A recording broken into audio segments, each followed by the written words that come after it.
3 weeks before her graduation, Daniel Mercer was preparing a surprise for his stepdaughter, Sophie, in the quiet coastal town of Brighton Cove, Maine, where he had spent the last 4 years becoming part of a family he never expected to have. He had restored an old wooden desk for her college dorm room, tucked a handwritten letter into the drawer, and arranged for her favorite bakery to deliver a small cake after the ceremony, believing the day would be a celebration of the girl who had grown from a nervous 9th grader into a confident young woman.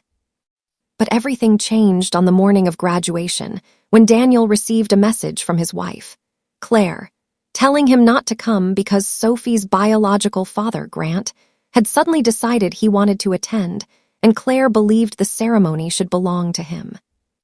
Daniel read the message twice while standing in the garage surrounded by ribbons, flowers, and the freshly polished desk, and although every instinct told him to demand an explanation, he simply replied, "If Sophie truly asked for this, I'll respect her," before putting his phone down and walking away from the celebration he had spent weeks preparing. What Claire didn't know was that Grant had contacted Sophie only 2 days earlier after years of barely speaking to her, promising that he wanted to make up for lost time and asking her to let him sit beside her mother during the ceremony. Sophie had never told Daniel that conversation because she was confused, embarrassed, and afraid that choosing one father figure would somehow hurt the other, while Claire interpreted her daughter's silence as permission to make the decision herself. Daniel, meanwhile, remembered every ordinary moment that had quietly built their relationship. The early morning drives to debate tournaments, the science fair model they repaired at midnight, and the winter evening when Sophie called him before anyone else because she was terrified after receiving her first college acceptance letter. Rather than create a scene, Daniel made a decision that surprised even him. He would leave Brighton Cove for a few days and give everyone the space they seemed to want, but before leaving, he changed the plans for the gift he had prepared. Instead of taking the restored desk with him, he delivered it anonymously to Sophie's school with a card that simply read, "For the next chapter of your life, from someone who will always be proud of you," because he wanted her to receive something meaningful without turning his love into a weapon against either of her parents. That afternoon, Daniel drove inland through heavy rain toward a small mountain town where his older brother owned a guest house. And for the first time in years, he allowed himself to consider what his marriage had become beneath all the routines and responsibilities. He realized that Claire had slowly begun treating him less like a husband and more like a dependable helper who could handle school forms, bills, emergencies, and difficult conversations. And the graduation decision had finally forced him to admit that being needed was not the same thing as being valued. At the graduation ceremony, Sophie walked onto the stage beneath bright auditorium lights while Claire and Grant sat together in the front row. But instead of feeling relieved, she kept scanning the crowd for the familiar face she had expected to see. When she noticed Daniel's seat was empty, her smile disappeared for a moment, and after receiving her diploma, she quietly asked her mother, "Why isn't Daniel here?" Only to hear Claire say that he had chosen to leave because he was upset, a version of events that immediately made Sophie realize something important had been kept from her. That evening, Sophie found the desk waiting in her room along with Daniel's card, and hidden beneath the drawer was the letter he had written weeks earlier describing the first day he met her, the time she accidentally burned dinner while trying to cook for the family, and the moment he realized that somewhere along the way he had stopped thinking of himself as Claire's husband helping raise a child and started thinking of Sophie simply as his daughter. She called Claire in tears and asked the question her mother had avoided all day. "Did I ever tell you I didn't want him there?"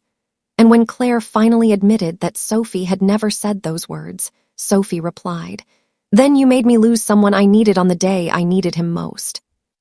Next morning, Sophie called Daniel before sunrise, and when he finally answered, she apologized even though he repeatedly told her she had done nothing wrong, explaining that she had wanted both men in the audience because Grant was her biological father, while Daniel was the person who had been present for the everyday moments that biology could never recreate.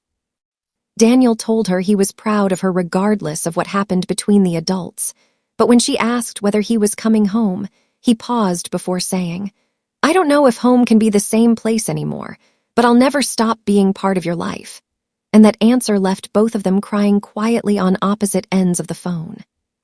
2 weeks later, Claire arrived at the mountain guest house carrying the graduation photograph, the unopened wedding album, and a box filled with memories from their marriage, admitting that she had made a terrible mistake by deciding what Sophie supposedly needed without actually asking her. She explained that Grant had apologized to Sophie after the ceremony and admitted he had spent years trying to return to her life, without understanding that rebuilding a relationship could not happen in one afternoon. While Claire finally understood that Daniel's departure wasn't revenge or abandonment, but the consequence of realizing he could no longer remain where his place in the family was treated as something that could be removed whenever someone else wanted the spotlight. Months later, Daniel rented a small house near Sophie's university and began rebuilding his life independently, while Claire and he remained separated and slowly worked through the damage with honesty instead of promises that everything could magically return to normal.